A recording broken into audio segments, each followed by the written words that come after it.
Actualité au quotidien. Décryptage, analyse, chronique informative. Tout pour comprendre les méandres de l'actualité de l'université d'Abomey-Calavi. L'académie, le social, la vie dans les campus publics du Bénin. Le tout sur Actualité au quotidien. Actualité au quotidien. Retrouvez les analystes de la rédaction de Radio Univers les lundis, mercredis et vendredis de 9h à 9h55 sur la station universitaire. Actualité au quotidien. Les dessous de l'info sur Radio Univers. Actualité au quotidien.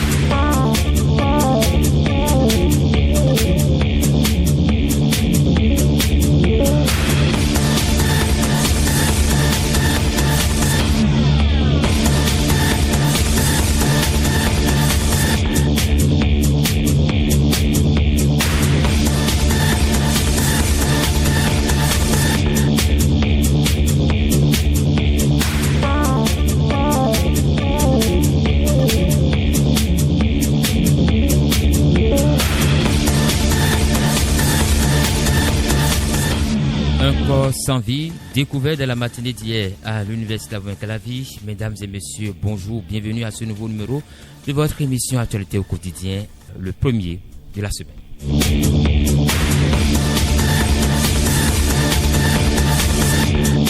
Mesures de sécurité urgentes s'imposent à l'université d'Abomey-Calavi après le vol, le cambriolage et autres actes de vandalisme. C'est le corps sans vie d'un jeune homme de la vingtaine qui a été retrouvé hier devant le terrain synthétique de football du campus.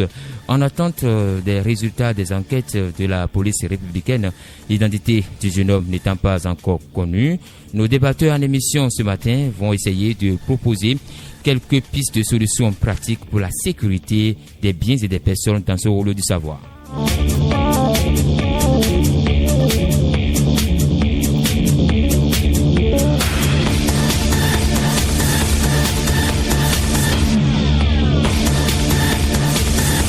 Et la FNEB, Fédération nationale des étudiants du Bénin, la première organisation la plus représentative, on en parle toujours encore ce matin avec nos invités.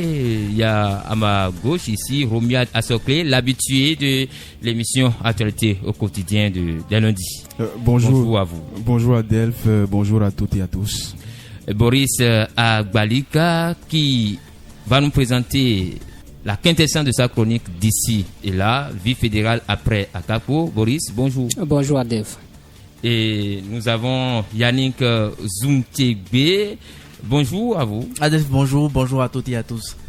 Aujourd'hui, comme vous le savez, lundi, jour férié, chômé, la une ne sera pas au rendez-vous. Et donc, derrière la baie vitrée pour la conduite de cette émission, lui, c'est Fériol Soussou. Nous allons donc installer Boris Agbalika pour sa chronique vie fédérale après Akapo. La chronique du jour sur Actualité au quotidien. Bonjour à tous les auditeurs qui nous suivent actuellement. Exactement, Adelphes Adjiboudin. Excusez, vie fédérale après Akapo. Mai 2021, mai 2024. 3 années académiques, mais 2 présidents. La Fédération nationale des étudiants, organisation mère et instance numéro 3 à l'université d'Abomey-Calavi, après l'équipe rectorale et l'équipe sociale du centre des œuvres universitaires. Bientôt une quarantaine. L'organisation met des étudiants à une dizaine d'enfants, entre autres le ACE, l'Euro, le ZE, les BUE et j'en passe.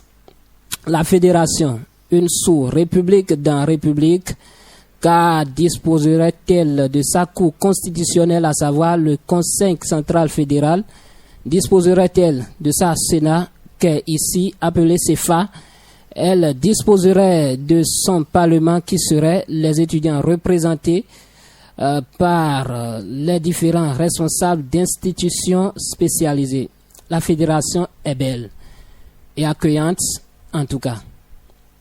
En revanche, l'objectif de cette réflexion matinale n'est pas de rétablir l'acte de naissance de celle-ci.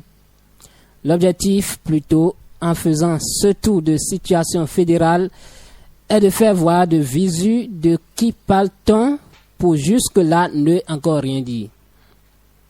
Du président Alimi Gounou en 2017 à l'actuel et en même temps sortant en 2024, nous comptons 7 années calendaires et même académiques avec 5 PBF. 2 années donc blanches et invalides à la fédération. Bon, je dis ça, je ne dis encore rien. En 2020, les étudiants auraient fait bonus forfait gratuit au numéro 1 fédéral d'alors, puisqu'il aurait été empêché par Covid-19. Jusque-là, d'accord. De 2021 à 2024, pouvez-vous compter 4 années? 4 années, bien sûr. Faisons ensemble un petit calcul, ADELF. Considérant que légiférément, une année académique équivaut à un président fédéral, les 4 années vont équivaloir à combien de présidents? Équation à un inconnu très simple, 4 années multipliées par un président, l'inconnu résolu donc donne 4 présidents. Mathématiquement bien sûr, mais fédéralement 2. Toutefois, figurez-vous, c'est elle par le biais de son instance considérée comme cour qui sonne le glas, à chaque fois que l'une ou l'autre de ces institutions tente de profiter un peu dans sa jouissance mandataire, bien sûr. Des interrogations me taraudent l'esprit. Le mot de passe fédéral est désormais présidé pour toujours, ou est-ce toujours fédéré aujourd'hui, fédéré pour toujours? La fédération est-elle toujours démystifiée? Reste-t-elle onéreuse, crédible, fiable, considérable, fédérale et plus loin, sensible aux côtés de son peuple qu'est le monde étudiant? Jusqu'à ce point, c'est une faute mineure. Mais enfin, on a pensé dans un bon sens et pour rester dans la même droiture que Kwame Nkrumah qui a estimé que l'action sans la pensée est vide et que la pensée sans l'action est aussi aveugle, le père ordonne l'établissement du calendrier électoral par la commission électorale dont je salue au passage la qualité positive et en même temps négative du travail qui se fait. Parce qu'effectivement, vu le temps déjà passé, il ne devrait plus être question de traiter des recours, je comprends. Mais je ne comprends pas pourquoi des non-étudiants et non-éligibles resteraient dans le gouvernement fédéral qui va lutter pour les intérêts d'étudiants. Puisqu'on veut se libérer, on doit se précipiter. Retenons qu'être libre, ce n'est pas seulement se débarrasser de ces chaînes, c'est vivre d'une façon qui respecte et qui renforce la liberté des autres, selon l'expérimenté de la liberté, Nelson Mandela. Ma jeunesse est celle qui décrit la réprimande des libertés politiques, lutte pour l'ouverture politique, mais qui évolue avec une liste unique. En ce sens, faudrait-il pas donner raison à Amadou Kourouma, bien sûr, qui trouve qu'en politique, le vrai et le faux et le mensonge portent le même paille? Devenez-vous un compétiteur né? Un compétiteur né, bien sûr, c'est celui qui devient son propre concurrent né. Alors que devient la maison fédérale après le vaillant assimanda de la plus grosse lutte universitaire des sessions de rattrapage de 2015. Que devient la maison fédérale après l'intrépide Gounou de la lutte des allocations de 2017? Que devient telle cette fédération après l'inarrêtable et virulent Akakpo de 2020? À l'oreille de cette présidentielle fédérale, ma plume se met en perpétuelle réflexion face à ces interrogations. Refédérer, réorganiser la lutte estudiantine, redorer le blason de la fédération devront être entre autres le slogan du visiblement Marus, car le grand défi de porter le nom de la 3e élection des organisations les plus représentatives sera talus. Votre chroniqueur n'est que rêveur de sommeil. Ni Jésus-Christ ni Mahomet n'ont écrit de livre. Ils se sont contentés de parler en public et leur entourage a recueilli leurs pensées. C'est à vous de capter ce que j'exprime. Félix Houphouët-Boigny, le père de l'indépendance ivoirienne. Adelphes.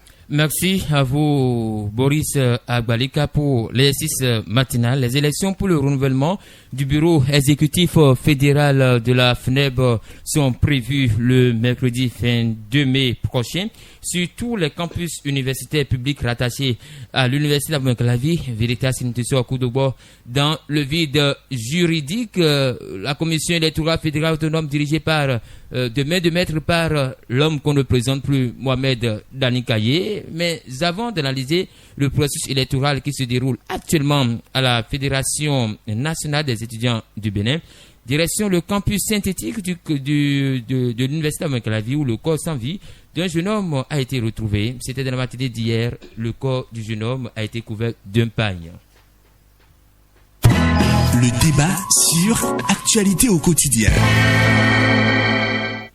Yannick Zountchegbe, nous savons déjà l'actualité qui fait ce matin ici à l'université. C'est le constat vie du jeune homme qui a été retrouvé hier devant le terrain synthétique de l'UAC. Mesures de sécurité obligent. Justement, c'est vraiment regrettable que nous assistons encore à ces genres de choses à l'université d'Abou-Mecalavi, première université du Bénin. Cela témoigne du niveau d'insécurité que nous observons aujourd'hui dans cette université. L'endroit dont vous parlez, le terrain synthétique, ce n'est plus à démontrer, c'est un endroit qui n'est pas beaucoup électrifié. Lorsque vous faites un tour la nuit, vous pouvez vous rendre compte qu'il y a quand même un défaut de sécurité à ce niveau. On parle quand même d'un terrain qui abrite beaucoup de matchs pour la Ligue professionnelle du Bénin. On parle d'un lieu qui accueille beaucoup d'étudiants parce que non loin de ce lieu, il y a des centres commerciaux qui sont là, des centres commerciaux qui ont été délocalisés justement, des étudiants qui vont au cours de ce côté-là. Et donc, cela soulève la question de sécurité. C'est vraiment regrettable qu'on ait cette situation-là chez nous à l'université d'Abou-Mecalavi. On n'a pas fini de parler des cas de vol, on n'a pas fini de parler des cas d'agression et aujourd'hui nous en sommes à des cas de décès, même si les raisons n'ont pas été évoquées. Toujours est-il que la conséquence elle est là, le résultat il est là. Nous avons connu un décès d'une personne et donc il faut vraiment que cela puisse sonner, l'alarme puisse interpeller les autorités électorales pour qu'on puisse prendre des mesures idoines pour que le campus puisse être un lieu vraiment sécurisé pour les étudiants. Ce n'est pas que le terrain synthétique de l'université qui est concerné, il y a d'autres endroits du campus où c'est vraiment compliqué de circuler la nuit. Quand vous prenez les jardins, les différents jardins, c'est inhabitable la nuit parce que justement, il n'y a pas de la sécurité. Quand vous prenez le pavé qui passe devant l'école nationale d'administration, c'est des lieux qui ne sont pas du tout sécurisés la nuit et je ne cite que ceux-là. Et donc, il faut vraiment que cela puisse servir de levier, cela puisse servir vraiment de raison suffisante pour les autorités électorales pour que des mesures sécuritaires soient prises au plus vite. Et nous allons espérer que les enquêtes qui sont lancées par rapport à la raison de ce décès-là soient vraiment fructueuses dans les prochains jours pour qu'on puisse savoir réellement ce qui a conduit à ce décès et s'il faut orienter la prise des mesures en ce sens, cela doit être fait par les autorités compétentes. Romiad Assoclé, la semaine écoulée, c'était déjà le cas de vol d'un jeune homme qui a spolié donc un agent mobile money, 2000 francs. Dimanche écoulé, c'est le cas donc de la découverte de ce corps de ce jeune homme sans vie, dont l'identité n'est pas encore connue. La police républicaine est en train de mener donc des enquêtes désormais. Est-ce que vous ne voyez pas, on ne peut pas dire donc il juge que au niveau de ces zones obscures, comme vient de le mentionner tout à l'heure Yannick Zountchegbe, il juge donc de mettre en place non seulement des lampadaires, mais on aurait donc souhaité le retour peut-être des agents de sécurité. Oui, le retour peut-être des agents de sécurité, ce n'est pas que la lumière. Quand on a une université où les portes d'accès sont des milliers, où il n'y a pas de portail, quand vous prenez le petit portail qui est très proche du terrain dont on parle, il n'y a pas de portail actuellement. Bon, il n'y a plus de portail.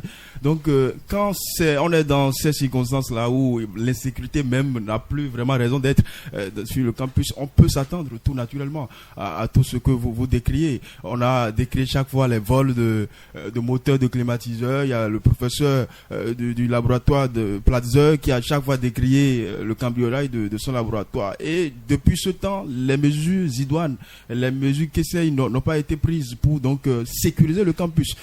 Yannick le disait, le minimum, le b.a.-ba, c'est la lumière. Mais au-delà de la lumière, il faut pouvoir. C'est vrai, on ne peut pas non plus sur le campus, c'est compliqué avec pour avoir des portails sécurisés, mais on peut faire le minimum. Quand il n'y a pas de portail, c'est libre cours à tout. Et ce n'est pas que sur le campus en fait. Quand ces histoires, ces crimes-là, quand je reviens plus précisément sur ce qui s'est passé ce week-end, ces crimes sont de plus en plus fréquents, de plus en plus réguliers dans Calavi et ailleurs. Et donc ça interpelle la sécurité de façon beaucoup plus générale, au-delà du campus. Au-delà de la sécurité, le policier doit beaucoup plus aller au-delà, doit vraiment aller au-delà de ce qui se fait dans la rue. On doit avoir des patrouilles régulières, surtout dans les zones où la sécurité est d'emblée en difficulté. On doit avoir des patrouilles régulières. Quand je parle du campus, vous avez vu ce week-end, en fin de semaine, le directeur de l'école qu'on appelle l'ENS, bien entendu. L'école nationale supérieure de Porto Novo, Monsieur Benafayon, bien entendu, a pris une autre en fin de semaine, toujours à cause de l'insécurité qu'on a observé ces derniers temps dans cet établissement-là. Et donc je pense, et ça nous amène à poser la question, tout ce qui a été pris comme mesure par le passé par le recteur, que ce soit à Vlessi ou bien avant à Vlessi, qu'est-ce que ces mesures sont devenues? Parce qu'on ne peut pas permettre à n'importe qui de venir sur le campus quand il veut. Et donc quand on n'a pas une idée exacte de qui vient sur le campus, c'est difficile de contrôler, c'est difficile de dire qui a fait quoi. Et donc il faut peut-être retourner à ces mesures-là, que les recteurs, les mesures de contrôle, on doit savoir à telle heure, après 19h, qui est sur le campus d'Abomey. Mais Boris Agbalika, le recteur a fait déjà sortir une note pour demander à ce que quand même, lorsque vous rentrez sur le campus après 23h, vous devez être contrôlé. Malheureusement, Roméo Assoké vient de sortir, vient de parler des portails, des voies d'accès qui sont multiples et le contrôle ne serait pas une réalité. Le contrôle, est-ce que ce contrôle est même en cours ici à l'université d'Abomey-Calavi? Le communiqué est sorti, mais est-ce que c'est acté sur le campus d'Abomey-Calavi? Je ne pense pas. L'université est devenue un endroit où qui veut entre et qui veut sort. Et l'insécurité s'est installée. Par le passé, nous avions tendance à dire que ce sont les institutions à caractère académique, les hommes de ces institutions qui effrayaient souvent, parfois même, et qui sont souvent responsables, qui seraient souvent responsables, bien sûr, de ces crimes que nous observions par le passé à l'université d'Abomey-Calavi. Mais actuellement, ces institutions ne sont plus fonctionnelles. Et est-ce qu'il ne faut pas vous voulez parler des soldats, voilà, des gardes fédérales, voilà, de la police universitaire, de COGERES. Voilà, ce qui voudra dire que les étudiants eux-mêmes n'arrivent pas à se surveiller. Ils n'arrivent pas à se surveiller et je trouve qu'ils urgent d'installer quelque chose ici sur le campus d'Abomey-Calavi qui pourra quand même veiller sur la sécurité des étudiants, parce que l'université est un monde à part. Le monde ici à l'université d'Abomey-Calavi, ça dépasse comment on appelle un collège ou un centre où des formations se font bien sûr. Et donc, il urge qu'ils implantent quelque chose ici à l'université d'Abomey-Calavi qui puisse veiller. Jusque là, bien sûr, on ne sait pas s'il s'agit d'un étudiant ou si c'est un crime qui a été commis à l'extérieur de l'université d'Abomey-Calavi et que la victime a été déportée ici à l'université d'Abomey-Calavi. On ne sait pas pour le moment. Mais les enquêtes sont en cours. Tout ce qu'on sait, c'est qu'il s'agit d'un jeune homme. Il s'agit d'un jeune homme de la vingtaine, bien sûr.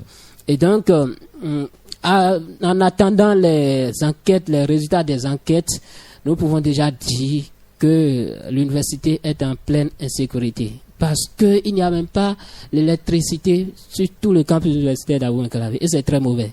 Un haut lieu de savoir où les parents se disent, mais mon enfant ou mes enfants sont à l'université d'Abomey-Calavi, cet enfant ou ces enfants même qui restent sous le Wi-Fi, UAC Sport ou même Herbert étudiant jusqu'à l'aube. Jusqu'à 1h. Voilà, 2h, 3h par là, et qui reprennent maintenant leur chemin de retour à la maison.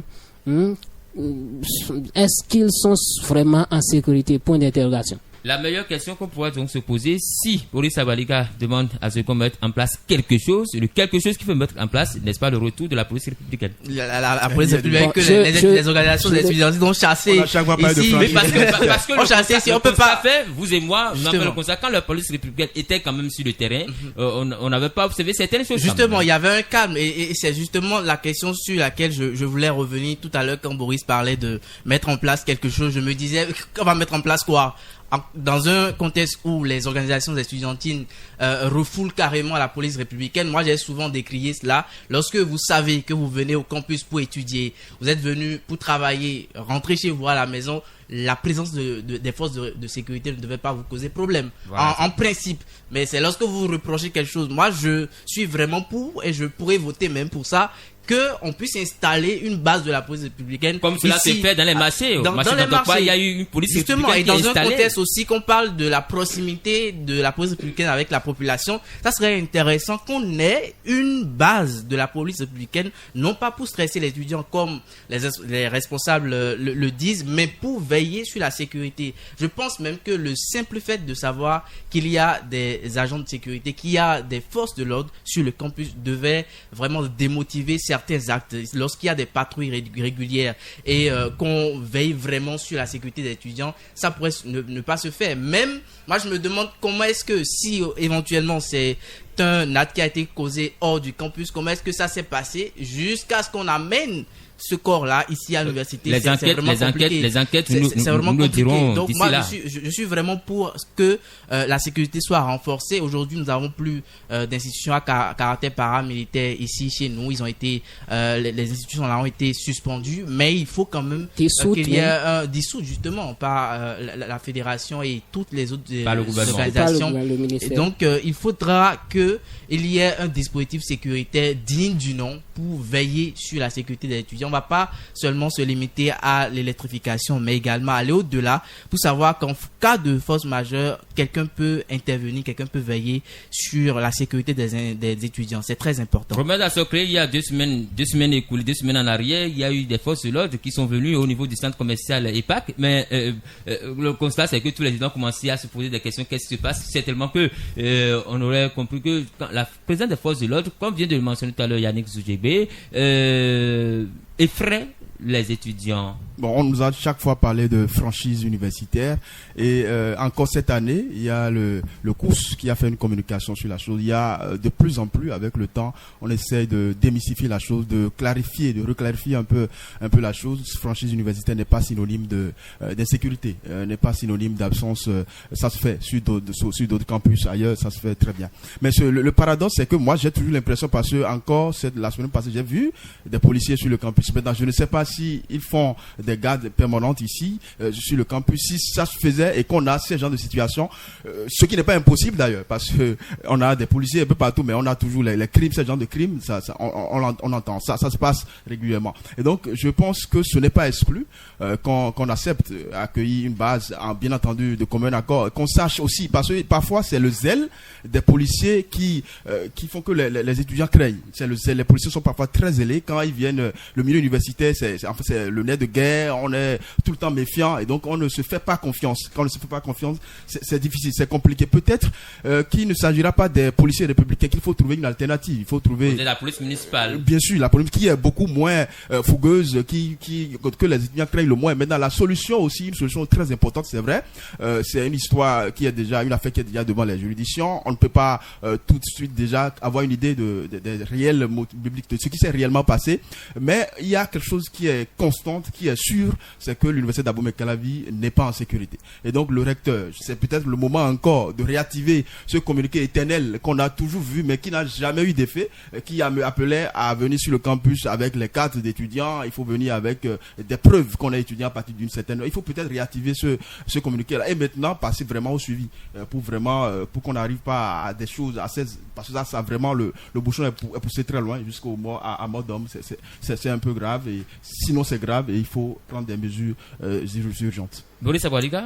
Oui, l'université est en pleine insécurité. Et puis, je peux vous dire que il y a 2 semaines, effectivement, les policiers étaient sur le campus d'Abomey-Calavi. On aurait appris que c'est parce qu'ils auraient eu vent d'un certain mouvement mercredi jaune qui allait se tenir ici à l'université d'Abomey-Calavi, raison pour laquelle ils ont été déplacés sur le campus d'Abomey-Calavi, ils ont été envoyés sur le campus d'Abomey-Calavi. Et justement, on a eu des informations selon lesquelles ils ont été renvoyés, ils sont allés renvoyer ces gens-là qui se sont mis à faire le mouvement mercredi jaune. Et donc, si effectivement c'est pour ces raisons que les policiers viennent ici à l'université d'Abomey-Calavi, là, je trouve raison aux étudiants qui souvent ne les veulent pas, qui souvent ne veulent pas de la police universitaire sur le campus d'Abomey-Calavi. Républicain, justement, parce que pas le passé, mais on a même eu des militaires sur le campus d'Abomey-Calavi. Exactement. Comment est-ce qu'on va implanter des bases militaires en griffe sur l'université d'Abomey-Calavi et les étudiants vont se sentir en sécurité. Mais est-ce qu'en principe, la présence de quelqu'un qui veut te protéger devait normalement te stresser? La police n'a toujours pas été là pour protéger. On voit même dans la ville le zèle de ces jeunes policiers. Voilà. On parle surtout des jeunes policiers. On est tous d'accord que cette question de zèle, et ça a même suscité la répression, l'actualité nationale. Mais dans un contexte où la sécurité est vraiment préoccupante, qu'est-ce que vous voulez? C'est pour ça que je disais qu'il faut trouver une alternative. Peut-être qu'il faut prendre des gens moins agressifs. Et quand vous parlez des gens moins agressifs, est-ce que vous parlez d'une mission spéciale? Non, moi, je me pose la question parce que il y a Def qui parlait lorsque nous sommes dans une situation où on a 2 mots, il faut choisir le moins. Là, on parle de zèle, on parle de sécurité. Parce que d'ailleurs, il n'y a pas eu les mesures, il n'y a pas eu assez de lampadaires dans les zones. Il y a des zones obscures. Même en journée, il y a des zones où tu ne peux pas passer. La police municipale, par exemple, je pense que les populations ont beaucoup plus de facilité à collaborer avec la police municipale qui est peut-être moins... Si c'est que l'université doit, si vous demandez donc que l'université aille donc à une collaboration avec la police municipale, c'est la mairie alors. Moi, j'aurais préféré une assise entre les responsables étudiants et peut-être le ministère, et puis ensemble les deux vont... Le rectorat, bien sûr, les deux vont, les trois ou bien les... En tout cas, toutes les parties vont s'entendre sur la mesure à prendre désormais pour la sécurité à l'université d'Abomey-Calavi. Si c'est que les étudiants sont d'accord pour l'arrivée des policiers, leur installation ici à l'université d'Abomey-Calavi, là, ils viendront. Mais si, dans le cas contraire, ils ont d'autres solutions à proposer aux autorités, ils vont proposer. Mais le retour de ces hommes, de ces étudiants, des institutions à caractère sécuritaire, moi, personnellement, je ne souhaite pas, parce que eux également, ils en faisaient de trop. Exactement, chacun est maître de sa sécurité. Yannick Zoudjébé, même si la police est là, vous êtes maître de votre sécurité, vous êtes maître de votre vie, vous devez assurer votre propre sécurité. Firior Sossou, nous irons maintenant à la Fédération nationale des étudiants du Bénin. Nous allons quitter donc le terrain, l'université, les amphithéâtres, tout ce qui est revenu maintenant au bureau de la FNEB, une FNEB dirigée actuellement par Veritas Ntiso Koudobo, qui est dans un vide juridique. Le débat sur Actualité au quotidien.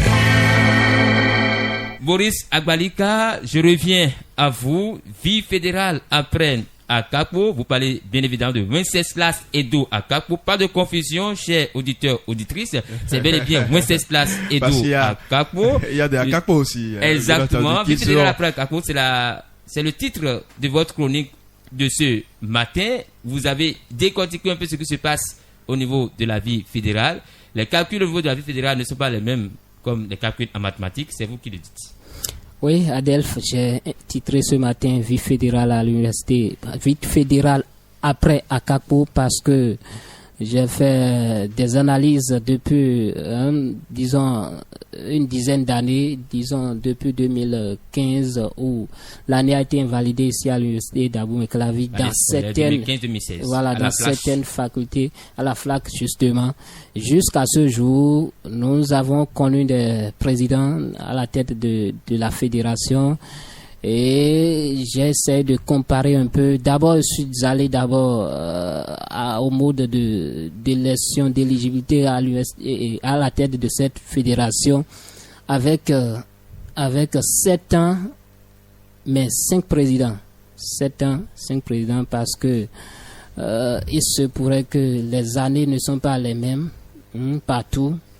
Le mandat présidentiel à la FNEB, à la fédération, c'est bien sûr 12 mois, mais il s'est fait que certains dépassent ces 12 mois pour des raisons qu'ils avancent et qu'on peut-être ne souhaite, qu'on ne voit pas importantes, mais ils font quand même le nécessaire pour pouvoir rester. J'en veux pour preuve le cas de l'actuel, celui qui est là actuellement, qui a été installé bien sûr bientôt 2 ans, je crois bien, bientôt. En juin 2022. Juin 2022, donc près de 2 ans.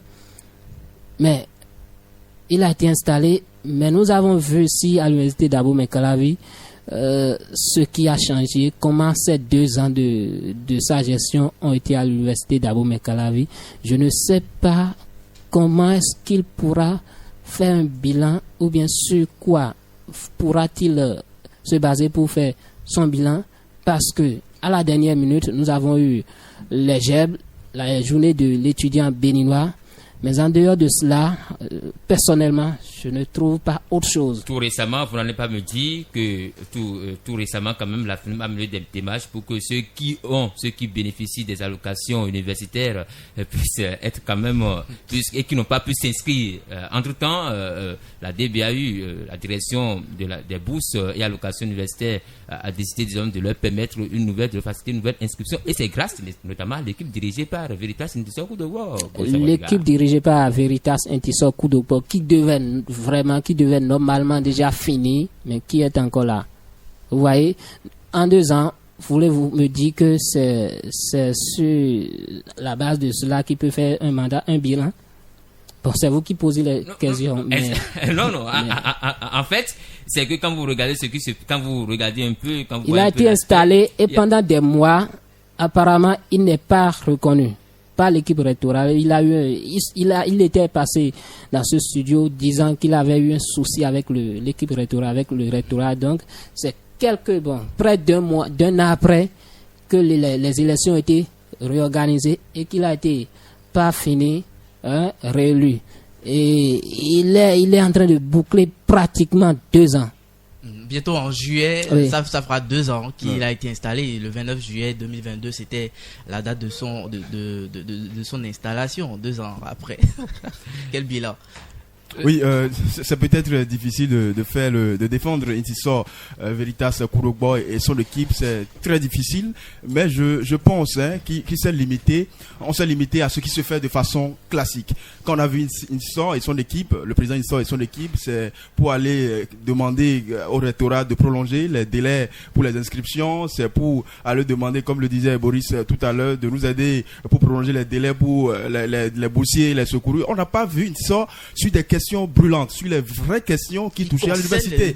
Les plus récentes, on a vu. Mais quand même, vous n'allez pas me dire, par rapport à la dérogation à la FAST, c'est quand même la FNEB qui a mené cette démarche pour que ces étudiants-là qui ont échoué déjà 2 ans, qui ont eu déjà à connaître un échec, 2 échecs, ne soient pas renvoyés. Ils ont obtenu donc une dérogation. On n'a pas me dit que ce n'est pas une négociation issue de l'équipe dirigée par Veritas Intisor Koudougbo. C'est difficile de l'attribuer à Veritas Intisor Koudougbo parce qu'il y a le bureau d'union d'identité qui a fait également beaucoup de choses. Mais le bureau d'union d'identité est sous la FNEB. Permettez-moi, oui, bien sûr, est sous la FNEB. Mais en fait, au-delà, c'est un peu comme une goutte d'eau dans la mer. Au-delà là, les vraies questions les plus brûlantes sur lesquelles on attendait véritablement Gbagbo, c'est par exemple les questions de sécurité, les questions de ce qui s'est passé récemment à l'ENA, où les jeunes ont été obligés de faire des mouvements de grève.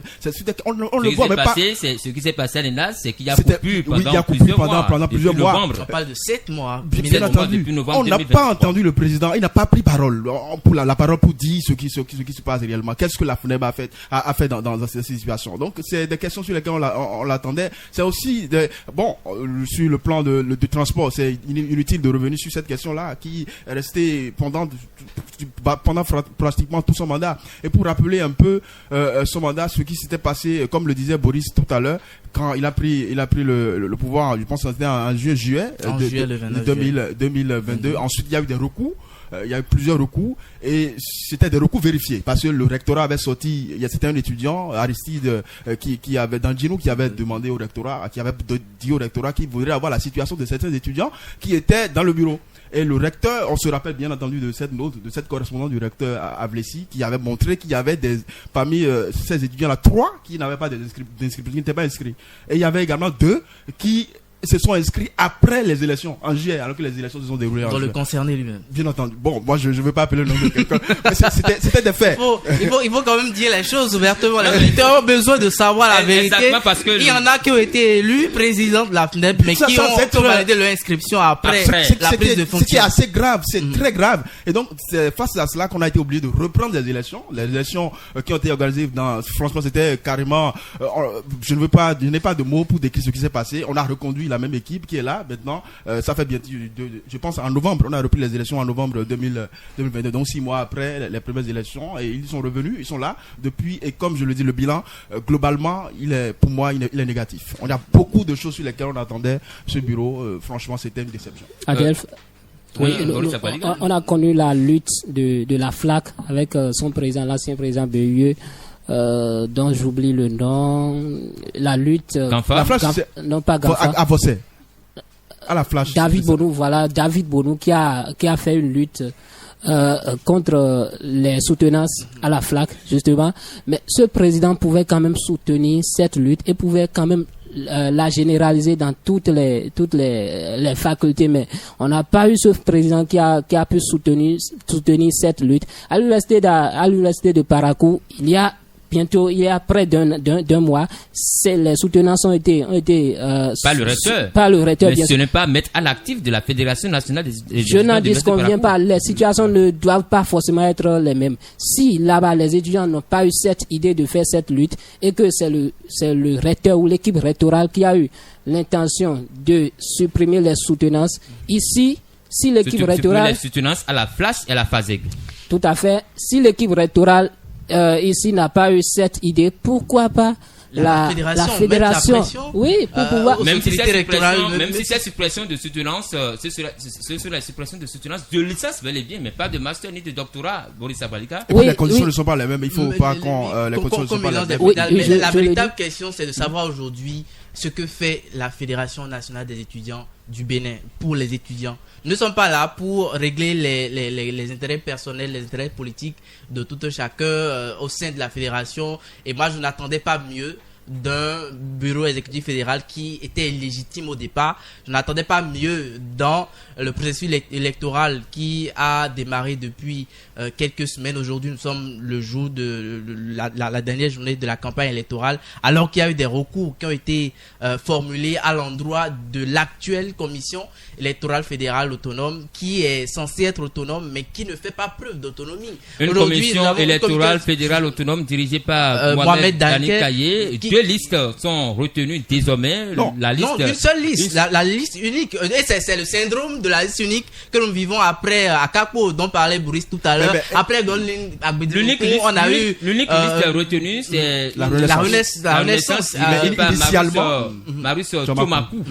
Justement. On tendrait donc vers voilà, et c'est l'une des vermines aujourd'hui également qu'on décrit. La liste unique. Après Akapo, il y a eu Igor Tossou qui est venu. Igor Tossou est parti, a fait la place à une sorte Veritas Kourougbo, et aujourd'hui nous sommes en train de voir encore en griffe le schéma qui se profile à l'horizon. C'est quand on connaît très bien l'histoire de Marius Tchomakou, justement au bureau du non-entité de la faculté des lettres, langues, arts et communication, qui était vraiment aux côtés de Igor Tossou pendant son mandat. On se pose la question des mandats uniques aujourd'hui. On ne donne pas la possibilité aux étudiants de faire. Et si ça ne se coupe pas à un moment donné, c'est qu'on va continuer par vivre cette réalité qui ne donne pas la possibilité aux étudiants d'avoir plusieurs choix. On vous impose le choix, on fait en sorte que le schéma soit tracé déjà au début et qu'on sache déjà à l'avance celui qui doit prendre les rênes, et c'est vraiment déplorable. Et sur cette question de recours qui a été fait, moi j'ai été vraiment préoccupé, ou je veux dire surpris, lorsque dans le calendrier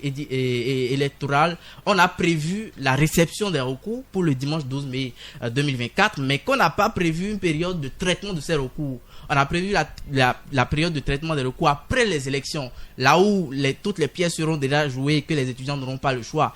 Aujourd'hui, nous sommes en présence de minimum 6 personnes dont les candidatures sont hypothéquées, posent problème, avec des preuves à l'appui. Mais qu'est-ce qui est fait? Pourquoi est-ce qu'on ne veut pas informer? Pourquoi on ne peut pas faire preuve de transparence pour que les étudiants sachent ce qui se passe? Nous, les hommes de la presse, on a besoin de savoir ce qui se passe. Les étudiants ont besoin de savoir ce qui se passe. Et on fait face à un manque de communication, à un manque de transparence. Aujourd'hui, lorsque vous allez sur les différents canaux de la Fédération nationale des étudiants du Bénin, on ne sait même pas qu'il y a quelque chose qui se passe. On ne sait même pas qu'il y a des élections qui se profilent à l'horizon. Les choses se font là la nuit. On est à la dernière journée des campagnes ici à l'université d'Abomey-Calavi. Mais est-ce que, lorsqu'on va descendre sur le campus, est-ce que les étudiants auront vent qu'il y a une élection qui se profile? Je ne pense pas. Alors qu'avant, c'était vraiment chaud. On savait qu'il y avait des campagnes électorales. Mais là, s'il n'y a pas de campagne, on sait déjà que véritablement les dés sont déjà joués à l'IA-Jacta, et on sait déjà qui va gagner. Donc, pas besoin de faire les rues, pas besoin de faire les amphithéâtres pour motiver les étudiants à voter. C'est vraiment déplorable depuis quelques années. Déplorable, oui, je suis d'accord. Et je partage également cette analyse de liste unique. On est en train de finalement nous identifier aux aînés. Je pense qu'on a carrément copié les mauvais comportements, et c'est dommage. Le processus actuellement en cours, électoral actuellement en cours à la FNEB, c'est beaucoup d'amateurisme, beaucoup de tâtons. Quand ça a commencé, je pense que c'était le 29, on a commencé, le processus a été lancé un dimanche 29 avril. Ensuite, normalement le 2 mai, on a eu les listes provisoires. C'est ce dont parlait justement à ADEF, où il y avait 2 listes provisoires. Sur la liste, il y avait la liste conduite par David Bonou et celle conduite par Marius Tchomakou. Ensuite, normalement, on s'attendait le 7 mai à avoir une liste définitive. Et donc, contre toute attente, c'était un communiqué de la CFA, de la commission dirigée par Mohamed Danikaye, qui voulait prolonger de façon illégale, franchement, et sans raison. C'est ça l'amateurisme, même dans le processus. Ça ne peut pas se passer dans des institutions sérieuses. Même moi je veux pas dire, je veux appeler de nom, même il y a des institutions, des sous-institutions de la FNEB dans lesquelles ça ne peut pas se passer comme ça. On se lève, on prolonge de 72 heures, et ça, bonjour les dégâts. Tout le reste tout le processus a été prolongé. Ensuite, le 11 mai, on devrait avoir la fin donc de cette première partie du processus, et avoir l'affichage des listes. On n'a pas tout a été prolongé donc de 3 jours, et ce qui est dommage. Ensuite donc on ne sait pas exactement si les élections auront bien lieu. À 2 jours de l'élection, on est encore dans l'incertitude.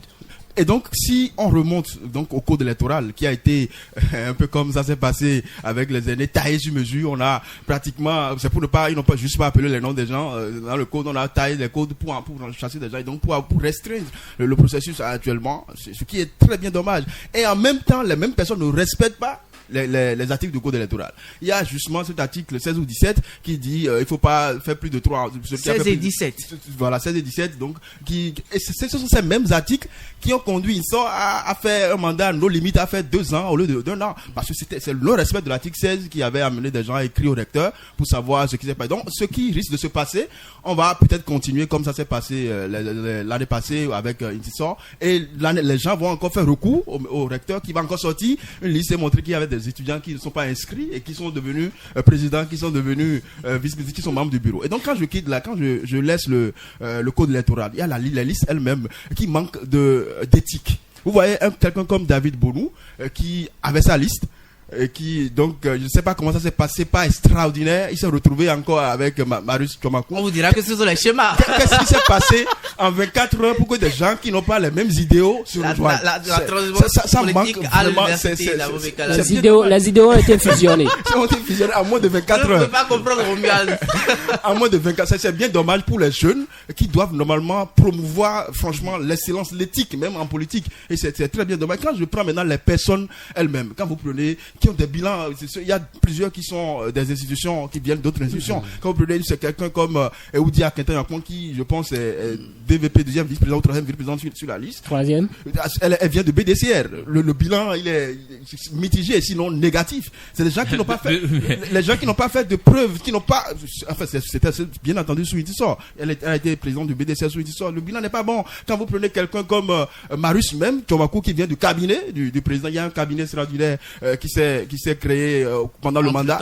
Donc, quand vous prenez quelqu'un comme Marius, qui est, je pense, le président du BUE, FLAC. Non, il est bien entendu président du BUE, mais qui, avec Itissor, était le président l'équivalent du BAI, du bureau d'analyse et d'investigation. Ici, on l'appelle ici la cellule d'analyse. Quand vous prenez quelqu'un comme ça qui a travaillé avec Itissor, quand vous prenez également, ils sont nombreux à avoir travaillé avec eux. Donc, on ramène ceux-là pour continuer le mouvement. C'est bien dommage. Des gens qui n'ont pas eu un esprit de rupture, des gens qui ne peuvent pas faire les choses autrement. C'est bien dommage. On dira que la démocratie depuis fort est toujours la meilleure. Boris Abalika, Romuald Asokle vient de le signaler, le projet pour diriger une organisation estudiantine. Manque de projet, manque de ligne directive.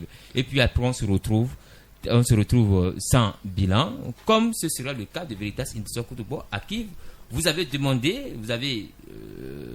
estimé qu'il faut qu'il nous fasse un bilan, même si ce serait un peu difficile pour lui. Tout à fait. Parlant justement de projet, jusqu'à présent, à la dernière journée de campagne électorale, on ne sait pas sur quoi Marius Tchomakou veut baser son mandat. On ne connaît pas le contenu de son projet. Radio Univers, qui est cette voix, qui porte la voix des étudiants, l'a invité jusqu'à présent, on continue de l'inviter pour une émission spéciale. Jusqu'à présent, on n'a pas encore eu un retour favorable. On espère vivement, nous ne sommes pas là pour dire qu'il a refusé, mais jusqu'à présent, on n'a pas encore eu un retour favorable. On espère vivement. Mais si ça continue ainsi, c'est que le mouvement estudiantin est en train d'être tué. Il est en train d'être tué parce que la lutte estudiantine par le passé, ce n'est pas ce que nous avons aujourd'hui. Ce n'est pas ce que nous avons aujourd'hui. 2018, tout proche, il y avait comme de l'engouement, je me rappelle, de cet engouement lorsque Godwin a pris le coup avec la liste fédération, la liste, qu'on appelle ensemble en temps, et c'était vraiment du show. Et c'est comme si la fédération est en train de copier en quelque sorte l'état dans lequel il est avec cette histoire de liste unique, justement, où on ne veut pas d'opposants, alors que c'est grâce à l'opposition que on saura vraiment qui est qui, on saura vraiment qui vraiment peut faire l'affaire, qui vraiment peut défendre l'étudiant, sur qui l'étudiant compte vraiment pour les prochains mois de sa vie à l'université d'Abomey-Calavi. Donc moi je me suis posé plusieurs questions. Est-ce que nous ne sommes pas en train d'enterrer complètement le mouvement à l'université d'Abomey-Calavi? Alimi Gounou, en 2017, qui était devant la troupe avec son SG, Alain Eclou justement, et qui a mené cette lutte comment on appelle, des allocations du 17 mars 2017 justement, et qui, c'est vrai, qui n'a pas pu avoir concrètement gain de cause, mais qui a quand même fait quelque chose, qui a quand même inscrit son nom dans les annales. Il a même été en prison avec 17 personnes. Ils étaient en 17 à aller devant le procureur. Et c'est de ça qu'il s'agit. On ne voit plus cet engagement, cette volonté de défendre mouvement, les étudiants. Le transport universitaire suspendu depuis des mois. Je me demande si c'est l'un de ses anciens présidents, si c'était l'un de ses anciens présidents, Alimi ou Akakpo ou même Asimanda, ces anciens présidents qui étaient à la tête de la fédération, je me demande si cette suspension serait toujours en cours. C'est vrai, ils nous diront qu'ils seraient en train de mener des démarches pour que ça puisse reprendre. Mais jusque-là... L'État n'est-il pas aussi responsable Yannick Zoutchegbe, le frère de Pancras. Yannick Zoutchegbe, est-ce que l'État n'est-il pas aussi responsable de ce qui se passe? L'État n'a-t-il pas aussi une part de responsabilité quand on sait que l'État a demandé à ce que désormais les organisations étudiantines passent donc à une élection qui va désigner la seule représentative des étudiants, et quand nous savons qu'il y a l'UNICEF, il y a l'UNEP qui sont maintenant, qui n'ont plus de voix comme ça, parce que la voix est désormais réservée à la FNEB, qui est l'organisation la plus représentative.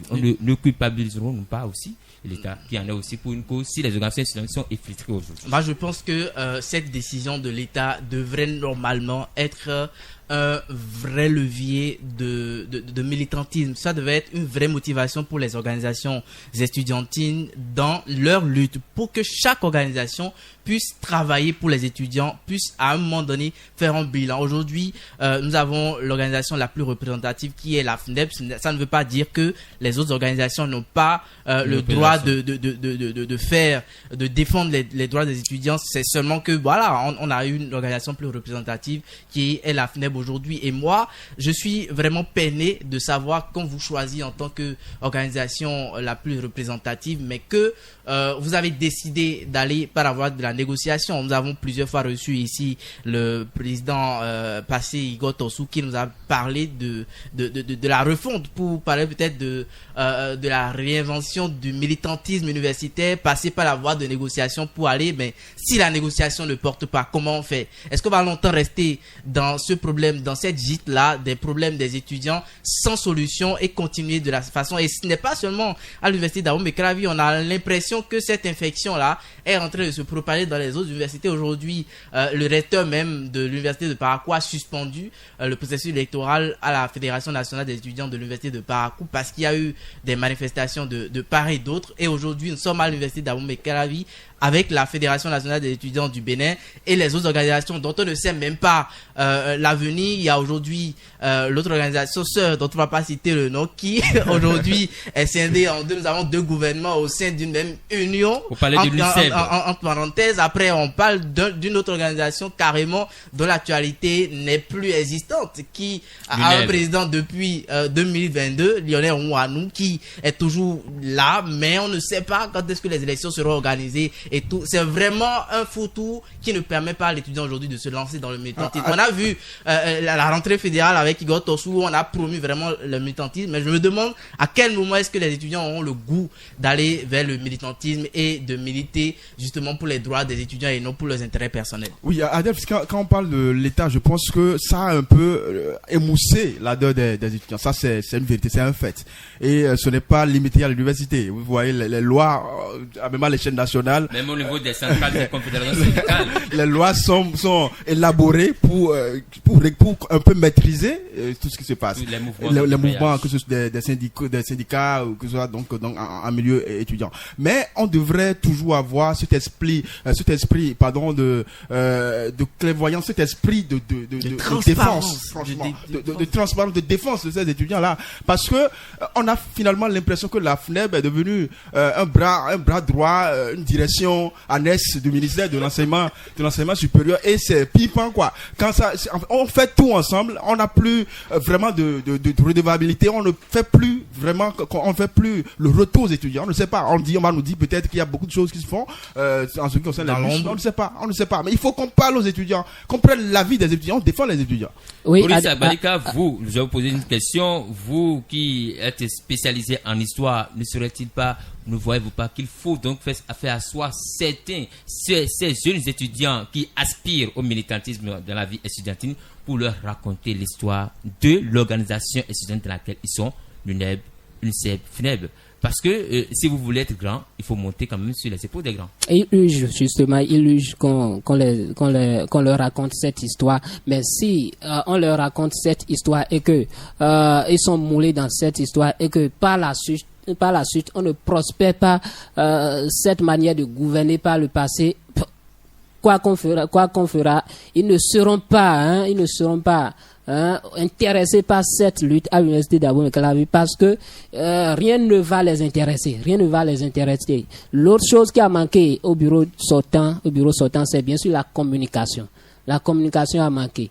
On a invité plusieurs fois le bureau sortant à venir s'expliquer. Maintenant, Tomakou de venir parler de son projet. Or, oui, c'est lui qui devait se rapprocher. C'est vraiment là qui devait succéder, à qui il espère donc succéder. Véritable, c'est une question de bon, n'a pas encore fait un bilan aux étudiants quand même. Donc, l'autre chose, la chose que nous allons normalement demander au président qui vient, c'est de vraiment communiquer et de vraiment œuvrer pour redorer le blason de la Fédération nationale des étudiants du Bénin. Concernant, si vous permettez, s'il vous plaît, concernant le processus en cours, il vaut mieux vite le suspendre, l'arrêter pour ne pas revenir à ce qu'on a connu sous une tisson, à réorganiser. En tout cas, il vaut mieux l'arrêter. On aurait appris qu'il y a une réunion qui doit normalement se tenir aujourd'hui pour décider de la suite du processus.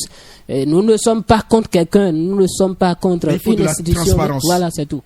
Et la transparence est l'un des principes démocratiques. Et si la FNEB, la CFA, dirigée par Mohamed Dani Kaye, est dans cette logique, le mieux serait donc de s'asseoir au processus électoral actuel qui est rempli d'ambiguïté, d'irrégularité. Mesdames et messieurs, merci de nous avoir suivis. Firoz Sossou à la cabine technique, Rodrigue Hallyday comme à la réalisation, Romiad Assoclé, Yannick Zunchekbe, Boris Abalika et moi-même, Adelph Adjiboudin. Bonne journée à toutes et à tous.